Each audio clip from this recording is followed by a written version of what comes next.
So, you want to stop sounding like a robot in English? Well, you need to start using this one thing: stress timing. Most English learners focus so much on getting every word right that they forget about the rhythm. And that's the real secret to sounding natural. English isn't spoken in equal drum beats, it's more like jazz. Some words are strong and clear, others are quick and quiet. If you give every syllable the same weight, it sounds unnatural and, yes, a little bit robotic. But once you learn how stress timing works, your speech will instantly sound more fluent. So, let me show you how it works. Let's take these 3 words: cats, chase, mice. 3 words, and I'm placing equal stress on all of them. Cats, chase, mice. Okay, let's add a few extra words. The cats are chasing the mice. The cats are chasing the mice. Did you notice something? I'm still only stressing 3 words: cats, chasing, mice. Nothing has really changed in terms of my stress. The most important words are getting the most emphasis, and all the other words are being squeezed into the gaps between them. The cats are chasing the mice. The cats are chasing the mice. Okay, let's see what happens when we add even more words. The cats will have been chasing the mice. The cats will have been chasing the mice. Any difference? Yeah, not really, right? Which words am I stressing? Well, cats, chasing, mice. We've now got 5 extra words which I'm squeezing into the spaces. This is a process you'll see in English and in other languages like German and Portuguese. English is a stress time language, which means the stress syllables occur at roughly regular intervals and the unstressed syllables are shortened or spoken more quickly to maintain that rhythm, as we've seen. By the way, my name is Teacher Tom and I teach fresh, modern British English to people around the world who want to learn about the language and culture of the UK. Now, if you're looking for help with your pronunciation, you can enroll for free on my 5-day British Pronunciation Challenge. It's an online course that takes you through the key sounds of British English. The link is in the description below. Right, so how do you choose which words to stress and which words not to stress? Well, it's fairly simple. Broadly speaking, we divide sentences up into content words and function words. Content words hold the most significant meaning in a sentence. For example, in this sentence, it's London, Paris, Rome, home. Function words don't hold as much meaning, but they do glue the sentences together and make them grammatically correct. So here it would be and, to, then. The rule of thumb is that in a sentence, content words are stressed and function words are not stressed. This is because the speaker uses stress to indicate which words they want the listener to pay attention to. I like to think of stress as simply a distribution of energy across a sentence. Some words have a lot of energy, and some words less. Okay, let's practice with this sentence.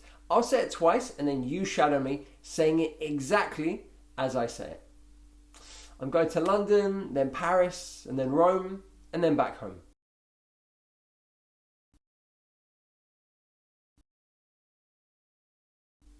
I'm going to London, then Paris, and then Rome, and then back home.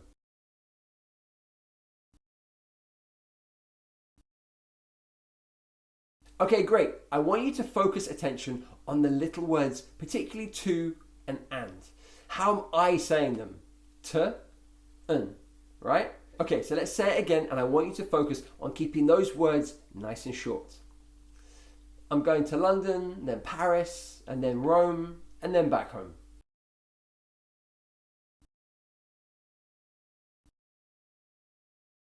So, how are you going to master stress timing and start speaking more fluently? Well, you might think it's figuring out which words to stress, but actually, it's understanding which words not to stress.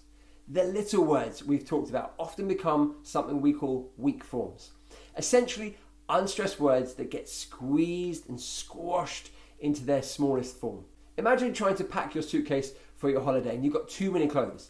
The big items take up the most room and the small ones like socks, t-shirts, underwear, they get squeezed in just so they fit.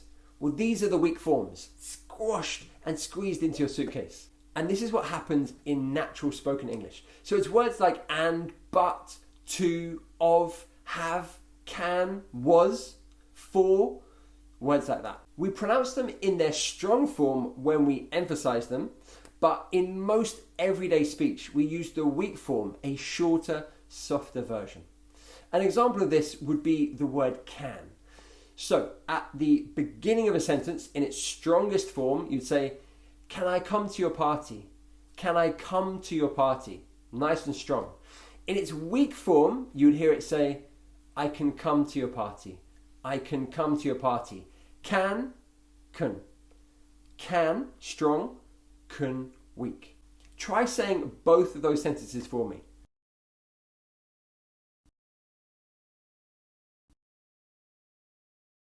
Let's look at some examples of weak forms together. Without the weak form, a cup of tea. With the weak form, a cup of tea. A cup of tea. A cup of tea. A cup of tea. Tea and toast becomes tea and toast. Tea and toast. Tea and toast. Tea and toast. I want to go becomes I want to go. I want to go. Or I want to go. I want to go. You should have told me becomes you should have told me. You should have told me. Should have. Should have told me. You should have told me. Right, let's do some practice with a real life example. Here is comedian Bob Mortimer reading out a statement on popular BBC show Would I Lie to You? It's a fantastic show. Check it out. Now listen and see if you can identify the main stressed words of the sentence. The clip is only about 10 seconds long.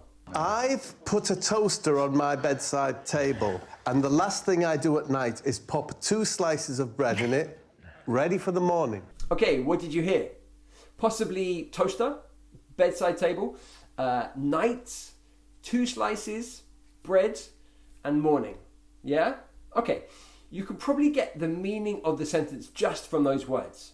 But let's listen again to confirm what we heard. I've put a toaster on my bedside table, and the last thing I do at night is pop 2 slices of bread in it, ready for the morning. Okay, now let's listen again, and I want you to identify the weak forms that he uses. I've put a toaster on my bedside table, and the last thing I do at night is pop 2 slices of bread in it, ready for the morning. What did you hear? A toaster, at night, 2 slices of bread, ready for the morning. Okay, so he used quite a few, didn't he? All right, let's listen one last time with subtitles, and I want you to focus on which words are stressed and which words are unstressed. Enjoy. I've put a toaster on my bedside table, and the last thing I do at night is pop 2 slices of bread in it, ready for the morning. So can you hear the difference between the stressed words and the unstressed words? And that gives his sentence some rhythm. And that's the key thing. Natural speech has rhythm. So mastering weak forms is like unlocking the secret rhythm of English.